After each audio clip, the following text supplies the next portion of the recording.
Students, today we will be learning the rules of art. But Mr. Hypes, I thought art didn't have any rules. I thought it was about freedom, creative expression, and having fun. Well, Kenny, let me think about that. Wrong. The first rule of art is that art equals suffering. But I don't want to suffer. I just want to draw a unicorn with 4 horns. I call it a quadrupicorn. You see, that type of attitude right there is why you'll never achieve artistic greatness, Kenny. Vincent van Gogh cut his own ear off for art. How many body parts have you cut off for art, Kenny? How many? Well, none, I guess. I did get a paper cut one time. Second rule of art, no anime. That means absolutely no Gokurs, Narutors, and definitely no Pikachus. Oh man, you gotta be kidding me. And never, and I mean never, should I see any tracing of any kind. Well, no, that's just ridiculous. How am I supposed to draw Pac-Man without tracing?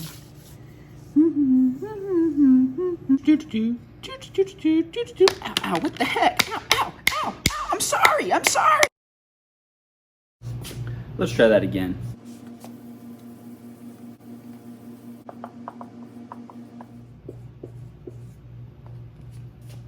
The truth is, art should be fun, anime is okay, and even tracing can be okay, as long as it's done with a purpose.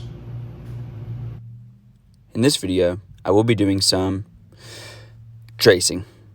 Now, tracing is a dirty word in art, but it does have its place. Here's the deal with tracing.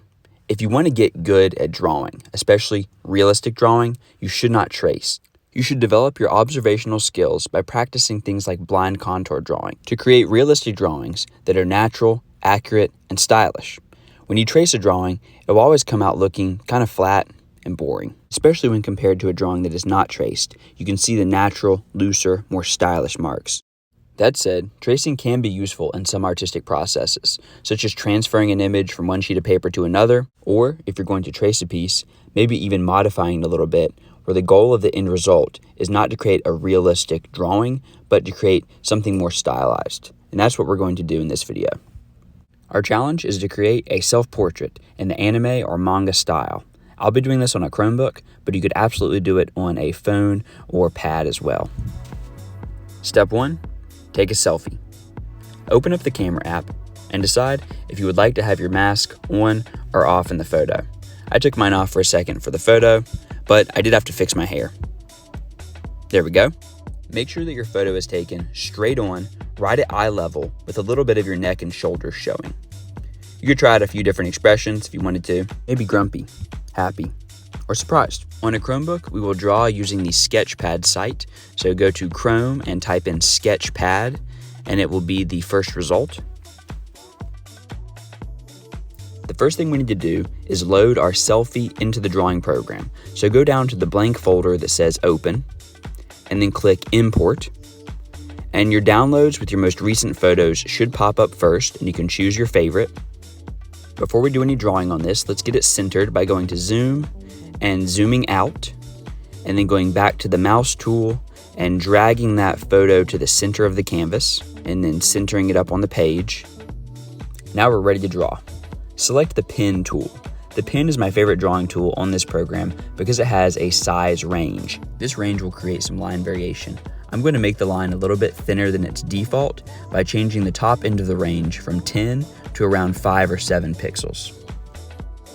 Now it's time to break out my good friend Steve, the trusty homemade stylus.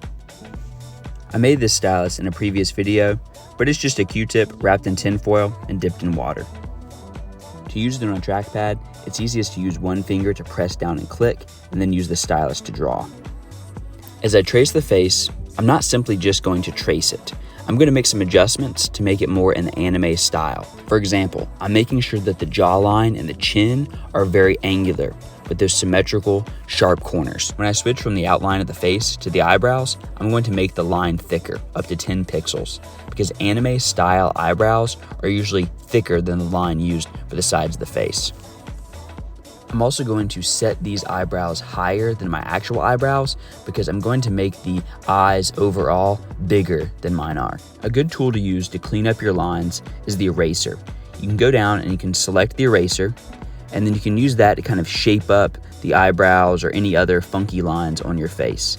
Now, it will look kind of weird because we'll actually erase the photo, but we're going to erase and hide this photo altogether when we're done anyway, so it won't really matter if you have some eraser spots on it for now. As you draw, you can always hide the photo by going all the way down to the last layer and clicking the eyeball. That will hide that layer and you can see what your drawing actually looks like. To draw my upper eye, I set the line thickness to be in between the thickness of the eyebrows and the outline for the face, and then I kind of followed the angle of the upper eyelids. I'm going to set the lower eyelids a good bit lower than they actually are, but still kind of following the angle for my actual eyelids. The pupil will need to be bigger as well.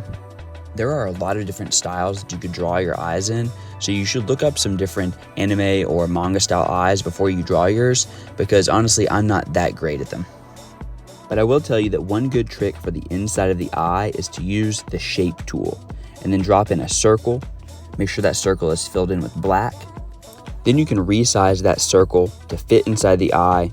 You can make it into a perfect circle, or you can make it into a little bit of an oval. You can even copy and paste it so that it is the exact same size in the other eye. Now, the eyes will probably look a little bit weird on top of your photo, especially if you drew them bigger than your actual eyes. So remember that you can go back and hide the photo, and then you can adjust those eyes just looking at your drawing, and you'll be able to get a better idea of if they're looking good or not.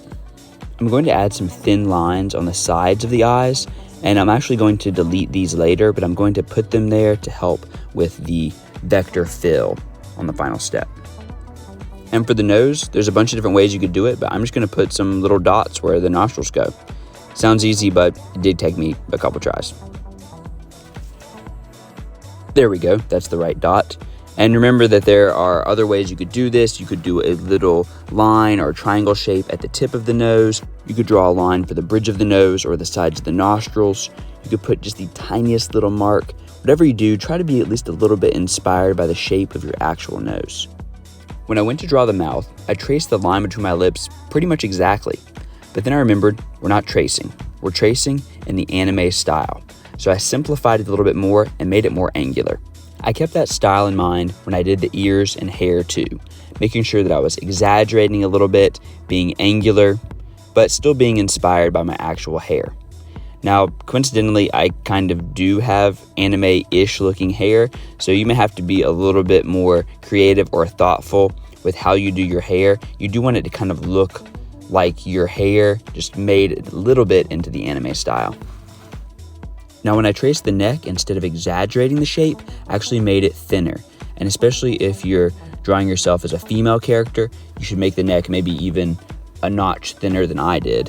And then for the shirt, I'm pretty much just tracing exactly the collar and the shoulders, maybe making them a little simpler and a little more angular than they are in real life.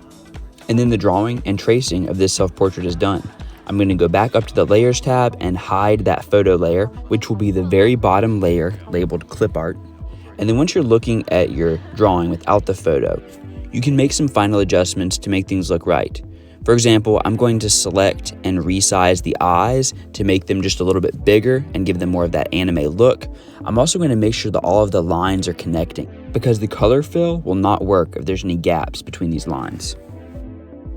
All right, this portrait is ready to fill. So I'm going to go up to the paint bucket. I'm going to select pixel fill. That is really important. Then I'm going to select a color for the skin. And whoop, all right, that's not good. If it fills in the whole canvas, that's because the tolerance is set too high. So scroll that tolerance down, and then it should just fill in each section at a time. If you filled in the main skin color, you could delete the sides of the eyes if you wanted to, and then fill them in white. I'm going to customize my color a bit by using the value and hue selector at the bottom of the color fill. And once I've found the right brown, I'll fill in the hair and the irises with that color.